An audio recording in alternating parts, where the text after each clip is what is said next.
السلام عليكم ورحمة الله وبركاته. ازيكم يا شباب؟ يا رب تكونوا تمام وكله على العال. اغلب الناس لما تيجي بتبص على تشارت بتبص على الشموع يوم بيوم. شمعة طالعة فلونها جرين فيتوقع ان السعر يكمل طلوع، او شمعة هابطة لونها ريد فيبدأ ان هو يخاف فيخرج من السوق، او شمعة دوجي زي ما شرحنا سعر الافتتاح بتاعها زي سعر الاغلاق فيبقى مطمن للاسعار ويقول السهم ممكن يكمل طلوع. بس اللي بيفهم السعر فعلا بيبص للشموع من زاوية تانية خالص، بيشوف التايم فريم الصغير ويحاول ان هو يربطه ببعضيه ويدمج البارات مع بعضيها علشان يفهم الصورة الكبيرة بتاعت السهم ده بتقول ايه. بمعنى دلوقتي نفترض ان انا فاتح سهم زي AFDI، تمام، اللي هو الاهلي انفستمنت اند ديفلوبمنت، وانا مختار التايم فريم زي ما قلنا المره اللي فاتت على ال1 ام 1 مانثs. يعني ايه الكلام ده؟ يعني كل بار حضرتك شايفه من البارات المعروضه على الشارت ده بتمثل 1 مانثs، تمام. فالبار ده الجرين ده بتاع شهر جولاي 2022، تمام. بعد كده اوجست 2022، بعد كده سبتمبر 22، الريد بار ده اكتوبر 22.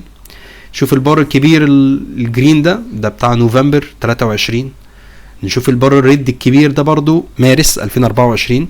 البار ده مثلا يناير 20. يبقى انا كل بار من البارات دي بتمثل شهر تداول كامل. طيب لو انا راجل انفستور مثلا وحاطط فلوس في السهم ده وعايز اشتري سهم معين، وبفتكر مثلا انا عايز اشتري السهم ده واسيبه بالخمس سنين، مفيش مشكله خالص بالنسبه لي، وفاتح الشارت المنصلي ده ومطمن قوي ان انا مشتري بالاسعار دي. لا، هو كده النظره بتاع حضرتك المفروض ما تكونش بالشكل ده. ليه؟ لانك شايف المنصلي تشارت، تمام، ده التايم فريم الكبير، بس في تايم فريم تاني اعلى منه انت مش واخد بالك منه، اللي هو الايه؟ اللي هو 3M 3 شهور، صح؟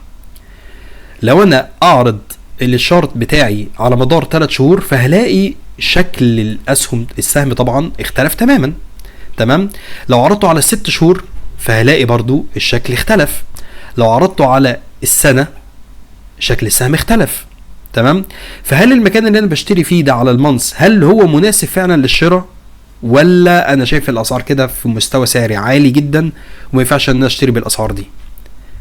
فعلى حسب انا راجل انفستور ولا انا راجل سوينج تريدر باخد صفقتي النهارده اقفلها كمان شهر كمان شهرين، راجل يعني ما بين البنين سايب الصفقه بتاعتي مفتوحه لمده سنه مفيش مشكله. فعلى حسب انت برضو من انهي نوع من المتداولين في السوق. نرجع لموضوعنا تاني. لو احنا فتحنا التشارت المنثلي عايزين نشوف، احنا اتكلمنا وقلنا ان كل بار من البارات دي حصل قصص كتير قوي جواه وحصلت حوارات كتير قوي جواه، صح؟ البار ده بيمثل شهر. طب هل انا اعرف ايه اللي حصل خلال الشهر ده؟ اول يوم مثلا ايه اللي حصل فيه، تاني يوم ايه اللي حصل فيه، تالت يوم، طب اول اسبوع انتهى على ايه، طب تالت اسبوع قفل ازاي؟ ما اقدرش اعرف اي حاجه من خلال التفاصيل طالما انا فاتح التشارت بتاع الايه ال1 مانثs، تمام. لان بكل بساطه احنا تعالى كده نتخيلها مع بعضينا دلوقتي، تمام. لو انا معايا بار جرين بالشكل ده تفاصيله ممكن يكون عامله ازاي؟ احنا اتفقنا ان كل بار يكون ليه سعر الافتتاح بتاعه، طالما جرين يبقى ليه سعر الافتتاح بتاعه، وسعر الاغلاق بتاعه بيكون اكبر من سعر الافتتاح.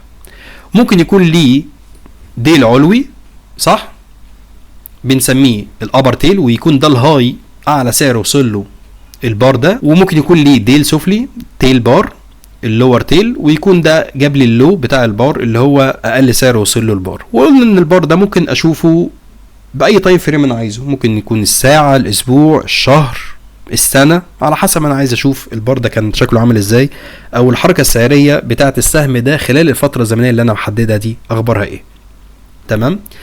فهنفترض دلوقتي ان البار ده هو بار الشهر. نفترض ان سعر مثلا الاغلاق بتاعه كان 100، تمام، وسعر الافتتاح بتاعه مثلا كان 20، واقل سعر وصل له البار كان ب10، والسعر في الاخر اغلق مثلا على مستوى سعري 80. طيب خلال الشهر ده مستويات السعريه بتاعت السهم دي كانت ماشيه ازاي؟ واحد ممكن يقول والله هو سعر الافتتاح كان هنا، فاكيد اول جلسه تداول في الشهر ده يوم واحد في الشهر بالنسبه للشهر ده، الشهر ده خلاص اتكون خلص، بس انا عايز اعرف ايه اللي حصل جواه. فانا عايز اشوف مثلا والله ممكن يكون سعر افتتاح فتح هنا.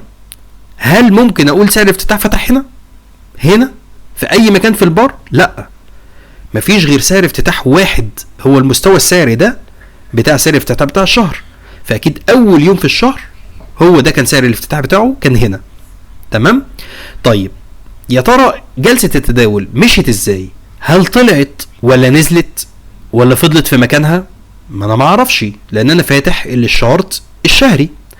طيب التفاصيل دي اجيبها منين؟ التفاصيل دي اجيبها ان انا اشوف الشارت ده على مدار الاسبوع او على مدار اليوم، لان في كذا سيناريو ممكن يكون شكل البار ده. سيناريو من ضمن السيناريوهات ان ممكن يكون البار فتح هنا زي ما اتفقنا، هو سعر واحد بس للافتتاح لان هو بار شهر، فممكن يكون السهم نزل كده، بعد كده نزل تاني، بعد كده نزل تالت هنا، فده كان اللي هو اقل سعر وصل له السهم قبل كده زي ما اتفقنا. بعد كده السهم ايه اللي حصل له؟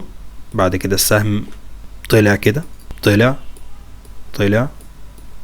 كده، جاب الهاي بتاع الشهر في المنطقة دي. بعد كده ايه اللي حصل؟ اللي حصل ان هو فضل في المنطقة دي كده شوية، وبعد كده نزل واغلق عند المستوى السعري بتاع الاغلاق بتاع الشهر بتاعه اللي هو هنا، ونزل اغلق هنا. فده سيناريو ان الاول كان الشهر بدأ بهبوط، وبعد كده اخد اتجاه صعودي قوي جدا، بعد كده ريح شوية في المناطق دي، وبعد كده قفل هنا. هل ده غلط؟ صح جدا، ده سيناريو. طيب سيناريو تاني واحد ممكن يقول لي لا والله ده اللي حصل ان البار فتح هنا، ان الشهر بتاعي فتح هنا زي ما اتفقنا ان هو افتتاح واحد دايما اول يوم في الشهر هيكون هو الافتتاح بتاع الايه بتاع الشهر. هو الافتتاح بدأ هنا والسهم طلع، بعد كده لقى مقاومة كبيرة جدا وحصل عليه حالة بيع قوية جدا، هبطت السعر جامد ووصلته للمستويات دي، والمستويات دي كانت هي اللو بتاعة الشهر. وبعد كده السهم طلع بقوة شديدة جدا جدا جدا هنا لغاية الهاي بتاع الشهر، وبعد كده السهم ما قدرش ان هو يكمل ونزل بقوة بيع قوية جدا، اغلق هنا عند الكلوز بتاعة الشهر.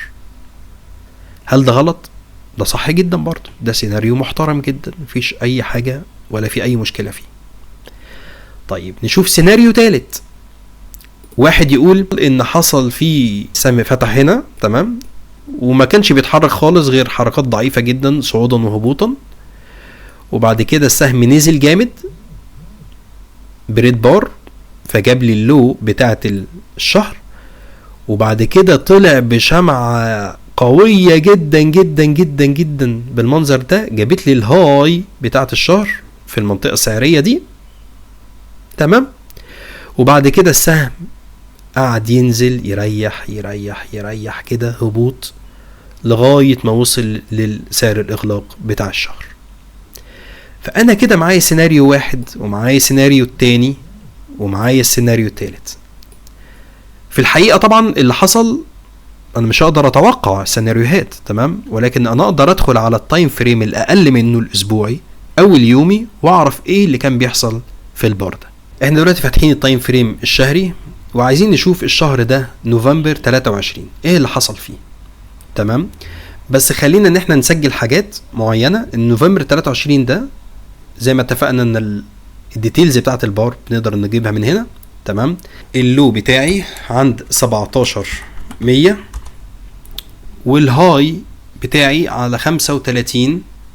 الهاي بتاعي عند سعر 35.370 والاوبن برايس بتاعي مثلا عند 18.010 والكلوز برايس على 35.370 تمام. انا فاتح معاكم تشارت لأول مرة وخلينا ناخد البارات واحدة واحدة كده تمام. ده بالنسبة للبار الشهري ده اللي احنا بنتكلم فيه اللي هو مين؟ اللي هو نوفمبر 23 تمام. نوفمبر 23 يبقى انا كده شفت البار تمام. طيب البار ده يا ترى على الاسبوعي كان شكله ازاي بقى؟ ان ده اول اسبوع تداول في نوفمبر، ده تاني اسبوع تداول في نوفمبر من 12 نوفمبر لغايه 19 نوفمبر، ده من 19 نوفمبر لغايه 26 نوفمبر.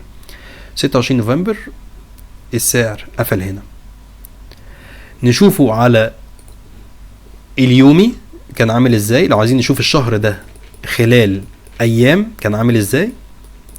فاحنا نبدأ نشوف شهر نوفمبر ده، 1 نوفمبر فيه كان هو ده، تمام. يبقى ده البار بتاع يوم 1 نوفمبر. وفين البار بتاع يوم 30 نوفمبر؟ هو البار ده. يبقى ده بار الاغلاق اخر يوم في الشهر، وده بار الافتتاح بتاع اول يوم في الشهر.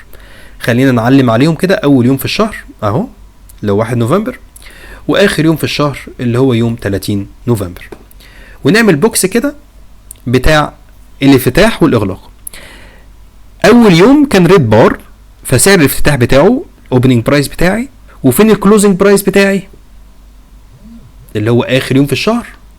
كان هو ده اليوم بتاعي. اليوم فتح هنا وطلع طلع طلع طلع وقفل هنا، صح كده؟ يبقى احنا كده مثلنا ايه كده؟ احنا شرحنا افتتاح الشهر والاغلاق بتاع الشهر. هل كان في سعر تاني اعلى من سعر الاغلاق بتاع الشهر؟ لا. يبقى الشهر ده تقريبا ملوش ديل علوي، تمام. هيكون الهاي بتاعه هو الكلوزنج برايس بتاعت اليوم ده، والديل السفلي بتاعه هيكون عبارة عن ايه؟ عبارة عن اقل سعر وصل له السهم خلال الشهر ده، اللي هو الايه؟ اللي هي النقطة دي، اللي هو اللو بتاعت اليوم ده، اللي هو ايه؟ 17.100. تمام. ده اللو بتاع اليوم ده اللي هو بيمثل اللو بتاع الشهر. لان انا عندي تاني يوم ما عمليش لو اقل من اللو ده، تالت يوم نفس الكلام، ده اقل لو وصل له البار. خلينا طيب نتاكد من الكلام ده على اليومي، تمام. دي الداتا دي احنا كنا جبناها من الشهري، صح؟ عايزين نتاكد من الكلام ده. فاقول والله ان اللو بتاعت الشهر فهو عباره عن اللو بتاعت اول يوم. طيب نقف عند اول يوم ونقرا من فوق البيانات. فعلا 17.100. فنكتب اهو اللو بتاعي 17.100. طيب والاوبن برايس بتاعه عباره عن ايه؟ الاوبن برايس زي ما اتفقنا هو الاوبن برايس بتاعت اول يوم، صح؟ اول يوم تداول. فالاوبن برايس مكتوب اهو فوق 18.010. الهاي اعلى سعر وصل له الشهر اللي هو كان الكلوزنج برايس بتاعت اخر يوم في الشهر 30 نوفمبر. فانا واقف دلوقتي على 30 نوفمبر اهو. فين الهاي بتاعها اللي هي الكلوز؟ 35.370. 35.370 ده الهاي بتاع الشهر. طيب والكلوز بتاع الشهر هو الكلوزنج برايس بتاعت البار بتاع اخر يوم في الشهر اللي هو 35 برضو .370. كده انا جبت الداتا كلها بتاعت نوفمبر. نقارن الارقام اللي انا جايبها من الشارت اليومي بالارقام اللي انا جايبها من البار الشهري. نفس الارقام، اللو هو الهاي هو الكلوزنج هو والاوبن برايس بتاعي 18.101 هي الاوبن برايس 18.010. يبقى انا دلوقتي عرفت ان خلال الشهر ده اللي حصل فيه كالاتي: ان كان اول يوم ريد بار، تاني يوم جرين بار، بعد كده في صعود قوي جدا حصل، بعد كده في تريح في السهم في المنطقة دي لغاية يعني تلتين الشهر لغاية 23 نوفمبر اهو. وفي يوم 26 نوفمبر السهم بدأ يتحرك، وفي يوم 27 نوفمبر هو جاب لي اعلى هاي وصل له الشهر من فترة كبيرة، وبعد كده حصل انفجار في السهم بقوة جدا يوم 29 في الشهر، واخر يوم في الشهر قفل اغلاق عالمي بقوة شديدة جدا. يبقى انا كده عرفت السيناريو اللي حصل خلال الشهر ده لما شفت الديلي تايم فريم. الويكلي نفس الكلام. لو انا عايز اشوف كل بار عبارة عن اسبوع تداول، الشارت الويكلي، تمام. فالشارت الويكلي بيعبر لي عن ايه؟ بيعبر لي ان اول تداول في الشهر اهو كان من 29 اكتوبر، البار ده من 29 اكتوبر لغاية 5 نوفمبر.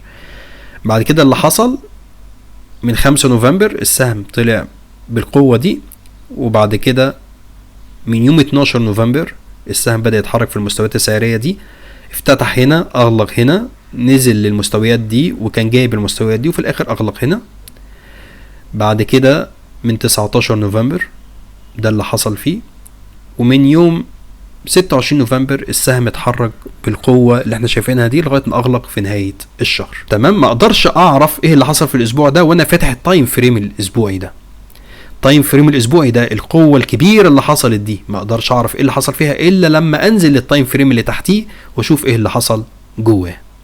طيب دلوقتي خلينا ناخد مثال تاني مثلا للبار الاحمر على الاسبوعي ده كان بتاع شهر مارس، صح كده؟ فاحنا عايزين نشوف شهر مارس 2023 ده ايه اللي حصل فيه مثلا. ده البار بتاع شهر مارس 2023. مارش 23 الافتتاح بتاعه كان على 17.460، كان الكلوز بتاعه عند سعر 16.970. اعلى سعر وصل له السهم ده في شهر مارس كان 18.850،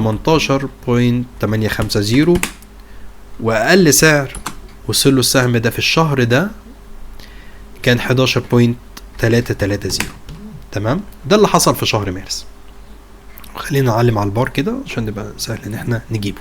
ماشي. خلينا ننزل بقى للديلي تايم فريم. ايه اللي حصل؟ ايه الفيلم والسيناريو اللي حصل جوه الشهر ده؟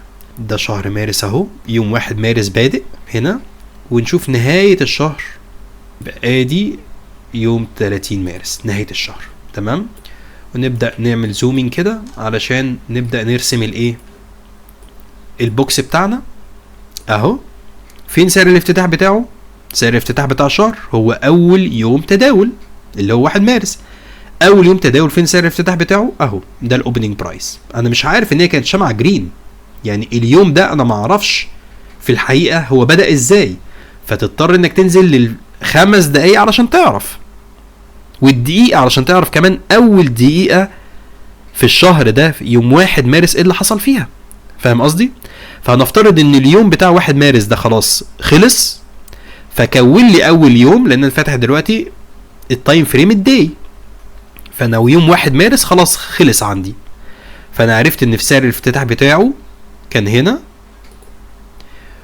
واخر يوم في الشهر تداول كان السعر بتاعه الاغلاق بتاعه فين؟ اللي هو الكلوزنج برايس بتاعت يوم 30 مارس، صح؟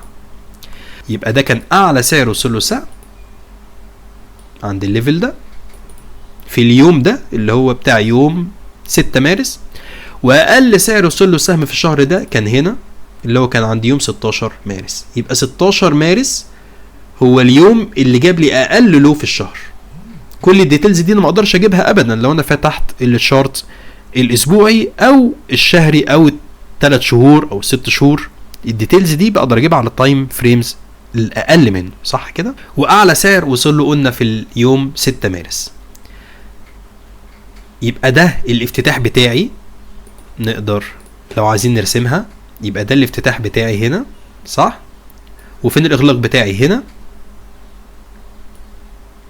يبقى ده عبارة عن ريد بار، صح؟ لان الاغلاق بتاعي اقل من سعر الافتتاح، فيبقى ده عبارة عن ريد بار.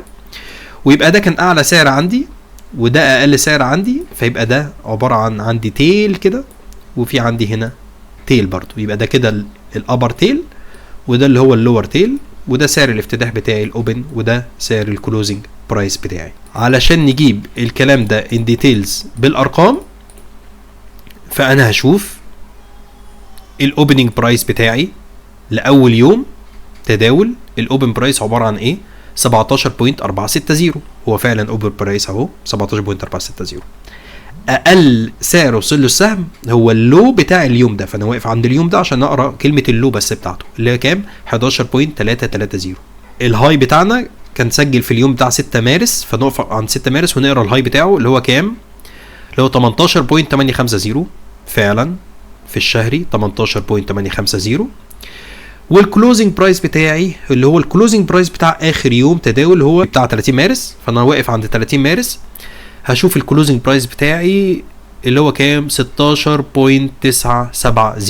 يبقى السيناريو اللي حصل ان اليوم الاولاني فتح هنا وبعد كده الشهر قفل هنا زي ما شرحنا، والسعر كان نزل كل الاسعار دي، بس السهم ما قفلش هنا، طلع كل ده وقفل عندي هنا. بس خلال الشهر السهم طلع معانا سنة بسيطة وجاب المستويات السعريه دي. خلينا دلوقتي ناخد الموضوع بشكل عكسي. تمام، على نفس السهم اللي احنا شغالين عليه اف دي اي، وانا فاتح دلوقتي الديلي تايم فريم. ده اول يوم في الشهر عندي، اللي هو هيمثل اول يوم في الاسبوع، اللي هو هيمثل اول يوم في الشهر بتاع جون. طب هل انا اول اسبوع تداول اكتمل؟ لا، اول اسبوع تداول لسه ما اكتملش. يبقى لما افتح الويكلي تايم فريم، الشمعه بتاعت اول اسبوع هي لسه ما اكتملتش، هي بتتكون. تمام. والشهري نفس الكلام. الشهر لما افتح المانثلي تايم فريم، فالبار بتاع الشهر لسه ما تكونش، ما خلصش، لان الشهر لسه ما خلصش، الشهر لسه بيتكون. انما ايه اللي اتكون عندي؟ اللي هو الحاجه اللي خلصت. يوم 1 جون ده خلاص خلص، 2 جون خلص، 3 جون النهارده خلاص البورصه قفلت والسوق اغلق هنا. فلو انا حابب اشوف شكل البار عامل ازاي على الويكلي تايم فريم او المانثلي تايم فريم من غير ما اروح انا اغير التشارت بتاع الويكلي والمانثلي، اقدر انا اتخيله في دماغي هيكون عامل ازاي. مهم الكلام ده في ايه؟ مهم الكلام ده ان شاء الله هنشرحه قدام، بس خلينا ناخدها دلوقتي واحده واحده زي ما اتفقنا، بناخد الموضوع ايه على مهلنا خالص. اول يوم في الشهر اهو، فانا دلوقتي فين؟ عايز اكتب الاوبن برايس بتاعي زي ما متعودين. الاوبن برايس بتاعي عباره عن ايه؟ هقف على اليومي، الاوبن برايس بتاعي 28.980. طيب اعلى سعر وصل له السهم، والله اعلى سعر وصل له سهم في كان يوم الثالث في الشهر، كان هنا كان ثالث يوم، كان تقريبا جاب الايه اعلى سعر وصل له سهم، وكان هو تقريبا الكلوز بتاع السهم. فلما اقف على البار ده هلاقي فعلا ان الكلوز بتاعه هو الهاي اللي هو كام؟ 30.900. 30.900 يبقى الكلوز هو الهاي 30.900. طب واقل سعر وصل له السهم خلال الاسبوع او خلال الشهر ده؟ والله يا ده حصل في البار ده، في اليوم ده. اليوم ده كان يوم 2 جون. عايز اجيب بقى اللو بتاعه. اللو بتاعه هو عبارة عن 28.900. تمام. يبقى انا البار ده لما اجي ارسمه على الويكلي هيكون عامل ازاي؟ الويكلي بكل بساطة كده، فين الافتتاح بتاعي؟ اهو ده الافتتاح بتاعي. فين الاغلاق بتاعي؟ الاغلاق بتاعي اهو، صح؟ يبقى البار بتاعي يبقى عامل ازاي؟ هيبقى عبارة عن بار صعودي قوي جدا، فاتح هنا وقافل هنا كده، صح كده؟ وده عبارة عن جرين بار، صح؟ بس ليه ديل سفلي صغير كده خالص، لان السهم وصل للمنطقة دي اثناء التداول خلال الاسبوع. يبقى ده شكل هيكون البار الاسبوعي هيكون بالشكل ده. طيب ولو انا حبيت ارسم البار ده الشهري بتاعي هيكون عامل ازاي؟ بكل بساطة برضو نفس الكلام بالظبط. ده سعر الافتتاح بتاعي اهو، وسعر الاغلاق بتاعي اهو، والهاي بتاعي، الهاي بتاعي سوري طبعا عشان بالماوس، الهاي بتاعي هو سعر الكلوز. ان ده بار جرين بس ليه ديل برضو سفلي صغير كده. تمام. وادي الداتا بتاعتي اللي انا حاططها، الاوبن برايس والكلوز والهاي واللو. خلينا نتاكد من الكلام ده. تمام. الويكل تايم فريم فعلا بار قوي جدا. ده اللي هو الفيرست اوف جون اهو، اللي فات ده 25 مايو خلاص، ده اللي هو اخر اسبوع في شهر مايو. ده بالنسبه لنا اول اسبوع في شهر جون. فعلا البار ليه ديل سفلي، والبار زي ما اتفقنا هو عباره عن جرين بار قوي، والكلوزنج بتاعه هو الهاي. تمام. عايزين نشوف الداتا نتاكد. والله نقف على البار اهو ونقرا الارقام فوق. الاوبن برايس مظبوط 28,980. الكلوزنج كام؟ 30,900 صح. الاتش الهاي 30,900. واقل سعر وصول الاسبوع ده كان كام؟ 28 بوينت. اللو 28.900 فعلا. اللو 28.900. يبقى دي كده الارقام مظبوطه على الويكلي. هل كده الويكلي خلص خلاص وهيبدا ويك جديد؟ لا، الويك ده لسه بيتشكل لغايه ما الويك ينتهي. احنا كده خدنا اول 3 شمعات تداول في الايه في الاسبوع. تمام. 1 جون و2 جون و3 جون. تمام. لسه معانا جلسه بكره الثلاث والاربع والخميس هتبقى الوقفه. كل حضراتكم طيبين. خلينا نشوف بقى المانثلي اخباره ايه. ادي الشارت بتاعي على المانثلي هيكون بالمنظر ده. تمام. نفس الكلام اتفقنا عليه. جرين بار قوي جدا، وفي ديل سفلي صغير جدا اللي هي النقطه اللي حضراتكم شايفينها دي. وخلينا نقف عليه برضو ونشوف الارقام. الاوبن 28980، الكلوزنج هو الهاي فعلا 30900 واللو 28900. يبقى احنا قدرنا من الشارت اليومي تمام اقدر اشوف ده الشارت اليومي بتاعي، دمجت الثلاث ايام مع بعضيها علشان اكون صورة في دماغي الويكلي دلوقتي شكله عامل ازاي والمانثلي دلوقتي شكله عامل ازاي. تمام. بس كده يا جماعة، دي حلقة النهاردة. حابب بس افكرك ان دمج البارات وان انا اشوف البار على تايم فريم كبير وايه اللي حصل جواه مش مجرد شموع ورسومات على الشارت وخلاص. لا، لازم تبقى فاكر كويس قوي قوي قوي ان كل شمعة دي نتيجة قرارات لشركات والمؤسسات كبيرة وبنوك وافراد، سواء كانوا بقى اجانب او مصريين. ناس بتشتري او بيبيعوا، الناس خايفة، الناس بتحاول تخرج من السهم. قصص كتيرة جدا وكبيرة جدا بتحصل في السوق من خلال فهمك ازاي انك تقرأ البار بشكل صح في التايم فريم بتاعه الصح، وتشوف التايم فريم الاعلى منه بيقول ايه. لانك كده لما بتدمج كذا بار مع بعضيه انت بتشوف التراكم اللي حصل، وده بيخلي دماغك دايما تشتغل ازاي انك تقدر تشوف السوق بشكل اعمق. للأسف ناس كتير بتفتكر انهم محتاجين لمؤشرات كتيرة انهم يحطوها على الشارت علشان ان هم ياخدوا احسن صفقة في الدنيا كلها ويحققوا ارباح بالملايين. ما فيش الكلام ده يعني بس يعني حاول انك تصدق اللي بنقوله. تمام. ما فيش الكلام ده خالص. تمام. حاول واحدة واحدة انك تدمج الشموع. تمام. لان دي بتعتبر من احد الاساليب اللي من خلالها هتقدر تقرا السوق من بعيد. جربها واحدة واحدة، شوف الشارت، افتح كذا سهم لكذا شركة. تمام. افتح الشارت الاسبوعي، ادمج الاربع اسابيع مع بعضيهم، شوف الشارت الشهري بتاعه كان عامل ازاي، ابدأ شوف التفاصيل بتاعه على الويكلي كان عامل ازاي، على الديلي سوري كان عامل ازاي. لو معاك باقة تقدر تشوف اقل من كده على الربع ساعة، ابدأ افتح الربع ساعة وشوف. بمعنى ان انا اقدر افتح عادي جدا دلوقتي اهو الربع ساعة. تمام. اقدر اشوف لو فتحنا سيتنج واشوف حاجة اسمها سيشن بريك. تمام. دلوقتي احنا فاتحين الربع ساعة، السيشن بريك موجودة اهي. تمام. يبقى انا اقدر اشوف خلال اليوم بتاع النهاردة 3 جون اول جلسة تداول، اول 15 دقيقة في السهم النهاردة اهو كانت الساعة 10. فتح هنا السهم نزل اتحرك مشي في المستويات دي، نزل طلع نزل مشي في المستويات دي هنا، وقفل اليوم ده، عمل جاب سعري كمان اهو، فجوة سعرية، وبعد كده قفل اليوم هنا. متوقع ايه في يوم بكرة؟ دي خليها نتكلم في الكلام ده بعدين. محدش يقدر يقول لك السهم هيكمل طلوع ولا هيكمل نزول، محدش يقدر يقول لك الكلام ده. تمام. بس خلينا نقدر نفهم الاول ازاي نقدر الشموع زي ما اتفقنا. تمام. ندمج الكلام ده تالت يوم تداول، ده تاني يوم تداول، ده اول يوم تداول. يبقى انا كده عرفت السهم ماشي ازاي خلال اليوم بقى. مش احنا كنا فاتحين شارت اليومي صح، وقلنا ان اول يوم تداول كان بالمنظر ده اهو، السهم فتح هنا طلع كل ده، بعد كده نزل قفل هنا. طب خلينا نشوف الكلام ده اهو. السهم اهو فتح هنا طلع وبعد كده نزل اهو.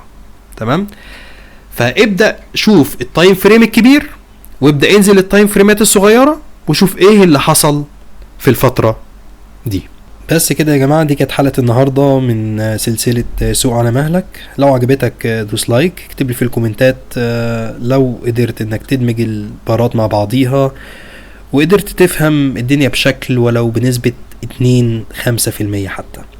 ومننساش شعار البرنامج بتاعنا، سوق على مهلك بس سوق بعقلك. اشوفكم الحلقة الجاية ان شاء الله. مع السلامة.